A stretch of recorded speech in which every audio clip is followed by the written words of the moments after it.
अगर हमें W1 और W2 दे रखा है तो हमें डायमेंशन निकालनी है सम ऑफ सब स्पेस, उसकी डायमेंशन निकालनी है। तो डायमेंशन निकालने के सम ऑफ सब स्पेस के लिए हमारे पास फॉर्मूला होता है W1 प्लस W2, जिसकी डायमेंशन निकालनी है, ये इक्वल होता है dimension of W1 plus dimension of W2 minus dimension of intersection. हमारे पास ये फॉर्मूला होता है। अब इसके डायमेंशन निकालने के लिए हमारे पास क्या क्या नोन होना चाहिए? एक तो इसकी डायमेंशन पता होनी चाहिए, एक इसके और एक इंटरसेक्शन की। तीन डायमेंशन हमें पता होनी चाहिए। तो सबसे पहले हम एक एक करके डायमेंशन निकाल लेते हैं। तो डायमेंशन ऑफ W1 सबसे पहले हम निकालेंगे।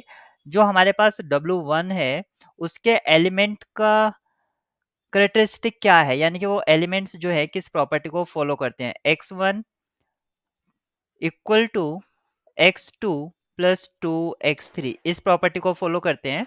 यानी कि अगर मैं x2 की वैल्यू सपोज करो 1 असाइन कर देता हूँ और x3 की मैं 2 असाइन कर देता हूँ, तो ये जो वैल्यू है हमें x1 के इसके हिसाब से क्या मिलेगी, x1 की वैल्यू 5 मिलेगी। यानी कि x1 की जो वैल्यू है वो डिपेंड करती है x2 और x3 पर। यानी कि डायमेंशन का मीनिंग होता है कितनी चॉइसेस पर हम फ्री हैं। अगर कोई एलिमेंट सपोज करो x1 x2 x3 अगर W3 में W1 में बिलोंग करता है, तो इसकी दो एंट्री x2 और x3 इंडिपेंडेंट है और ये x1 जो है वो डिपेंड करता है x2 और x3 पर। यानी कि डायमेंशन ऑफ W1 जो है वो आपकी 2 हो जाती है। और सेम प्रोसीजर को फॉलो करते हैं अगर हम, तो इस हिसाब से डायमेंशन ऑफ W1 जो है वो भी आपकी 2 हो जाएगी। तो अब हमें ये पता चल गया है W1 और W2 के डायमेंशन क्या क्या है। तो एक बार मैं लिख देता हूँ डायमेंशन ऑफ जो W2 है वो हमारे पास 2 आ गई है और डायमेंशन ऑफ W1 जो है वो भी 2 आ गई है। अब हमें चाहिए dimension of W1 intersection W2। W1 और W1 इंटरसेक्शन W2 के लिए सबसे पहले हमें क्या देखना होगा? हमें ये देखना होगा कि यहाँ पर जो एलिमेंट है वो दोनों की ही प्रॉपर्टी को सेटिस्फाई करना चाहिए। यानी कि अगर कोई एलिमेंट सपोज करो एक्स वाई जेड अगर W1 में बिलोंग करता है या इंटरसेक्शन में W1 इंटरसेक्शन W2 में, तो जो ये एक्स वाई जेड है ये W1 में भी बिलोंग करेगा और ये जो है आपका W2 में भी बिलोंग करेगा। अगर ये बिलोंग करेगा तो इसके जो कॉन्स्टिट्यूएंट हैं जिससे ये बना है, यानी कि x इक्वल टू जो होगा आपका y प्लस 2z होगा और W2 की प्रॉपर्टी से W2 की जो प्रॉपर्टी है उससे हम क्या लिखेंगे, x जो है वो होगा 3y प्लस जेड। अगर हमें किसी तरह से, क्योंकि हमें जो एक्स वाई जेड जो हमने माना है ये किसका एलिमेंट माना है, ये इंटरसेक्शन का एलिमेंट माना है। अगर हमें ये पता चल जाए कि हाँ हम कितनी चॉइसेस पर फ्री हैं, तो हम बता सकते हैं कि इंटरसेक्शन की डायमेंशन क्या होगी। यानी कि हम किसी तरह से एक्स वाई जेड की वैल्यू निकाल लेते हैं। अब इसकी वैल्यू निकालने के लिए हमें यहाँ पर क्या करना होगा, ये एक मिस्टेक है, यहाँ पर 2z आएगा। हम इन दोनों इक्वेशंस को सब्ट्रैक्ट करा देते हैं, तो सब्ट्रैक्ट कराने पर ये कट जाएंगे और हमें मिलेगा 0 इक्वल टू वाई। यानी कि हमें y की वैल्यू मिल गई है।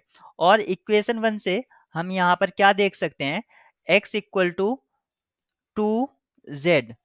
यानी कि हमें अब जो कॉन्स्टिट्यूएंट है एक्स वाई जेड अब वो हमें मिल गए हैं। x इक्वल टू 2z है, y 0 है और z का वैल्यू हम z लेट कर लेते हैं, z का वैल्यू z। तो यहाँ से हमें पता चला कि अगर किसी तरह से हमें z की वैल्यू पता चल जाती है तो हमें तीनों एंट्री पता चल जाती है, क्योंकि ये जो एंट्री है ये तो आपकी फिक्स एंट्री है। तो इसका मतलब हुआ सिर्फ हम एक चॉइसेस पर यानी कि जेड के लिए हम इंडिपेंडेंट हैं। यानी कि जो इंटरसेक्शन की डायमेंशन है, dimension of W1 intersection W2 1 आ गई है। अभी इस डायमेंशन को हम फॉर्मूले में रखेंगे, यानी कि जो हमें डायमेंशन मिली है उस डायमेंशन के फॉर्मूले से अब हम क्या कह सकते हैं, डायमेंशन ऑफ W1 जो 2 था, डायमेंशन ऑफ W2 ये भी 2 था और इंटरसेक्शन की डायमेंशन 1 आई है, ये 3 आ गई है। तो इस तरह से आप इसको सॉल्व कर सकते हैं फास्ट वे में। और ये थोड़ा जो कंसेप्ट था मैंने इसको समझाने की कोशिश भी करी। अगर किसी तरह से आप बेसिस निकाल लेते हैं और बेसिस में जो कॉमन एलिमेंट हैं उससे भी आप इसके डायमेंशन बता सकते हैं। जैसे W1 की अगर बात करें, W1 के में जो एलिमेंट था वो किस तरह उसको सेटिस्फाई करता था, यानी कि उसके जो कॉन्स्टिट्यूएंट है, सपोज करो एक्स वाई जेड, अगर कोई एलिमेंट था तो उसके जो कॉन्स्टिट्यूएंट है वो किस प्रॉपर्टी को फॉलो कर रहे थे, वो फॉलो कर रहे थे 2y प्लस जेड। यहाँ पर ये था, नहीं, यहाँ पर था y प्लस 2z। इसके लिए अगर हम देखें यहाँ पर W1 के लिए, तो x की जगह हम रखते हैं y प्लस 2z, y की जगह y रखा और z की जगह z रखा। इससे हम देखते हैं, हम सबसे पहले y कॉमन ले लेते हैं तो 1 1 0, एक ये एलिमेंट आ जाएगा। अगर हम यहाँ पर 2z कॉमन ले लें तो शुरू में आपका क्या आएगा, यहाँ पर आपका 1 आएगा और यहाँ पर आपका 0 रहेगा और यहाँ पर आपका, क्योंकि हमने एक्चुअली हमें z कॉमन लेना चाहिए तो यहाँ पर 2 लीजिए, 2 0 1। इस तरह से अगर इन दोनों का सम करते हैं तो क्या हमें ये एलिमेंट मिलता है y प्लस 2z, और ये y और ये z। हाँ, तो आप ये देख सकते हैं ये जो एक एलिमेंट है v1 और इसको v2, ये दो वेक्टर जो हैं ये w1 में, ये सॉरी सॉरी ये w1 के बेसिस के एलिमेंट होंगे, यानी कि बेसिस 4। हमें बेसिस के लिए ज़्यादा जो टर्मिनोलॉजी है वो 4 में मिलती है। तो बेसिस जो है W1 के लिए, उसके जो 2 एलिमेंट हैं वो ये होंगे V1 V2।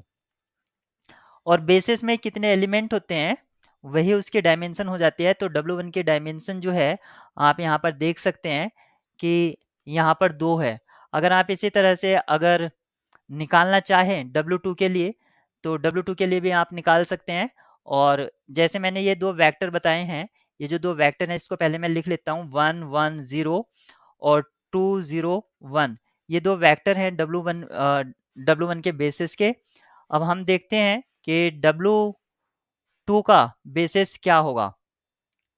अगर मुझे W2 के लिए बेसिस निकालना है तो इसके जो कॉन्स्टिट्यूएंट हैं, मान लीजिए एक्स वाई जेड, अगर एक एलिमेंट जो W2 में बिलोंग करता है तो उसके कॉन्स्टिट्यूएंट किस प्रॉपर्टी को फॉलो करेंगे, 3y प्लस 2z, इस प्रॉपर्टी को फॉलो करेंगे।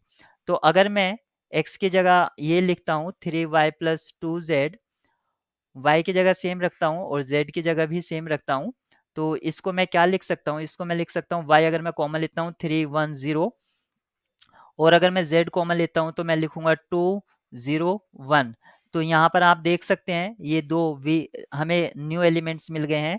एक तो मिलता है 3 1 0 और मिलता है 2 0 1। तो ये दो हमें न्यू वेक्टर मिल गए हैं W2 के लिए, W2 के बेसिस में। तो आप देख सकते हैं यहाँ पर ये जो वेक्टर है ये कॉमन है, तो हमें यहाँ से पता चल जाता है डायमेंशन ऑफ इंटरसेक्शन, यानी कि जो बेसिस है कॉमन बेसिस, उसमें सिर्फ यही एक एलिमेंट कॉमन होगा। और इस हिसाब से भी पता चलता है कि इसके डायमेंशन जो है वो 1 है। उठा के ये तीनों डायमेंशन आपने इस फॉर्मूले में रखा है, पहले भी आप निकाल चुके हैं, पर मैंने इसको डिटेल में बता दिया अगर किसी को समझ में ना आए तो। तो यहाँ पर इसके डायमेंशन 3 आ जाएगी, तो हमारा जो करेक्ट आंसर होगा वो 3 होगा।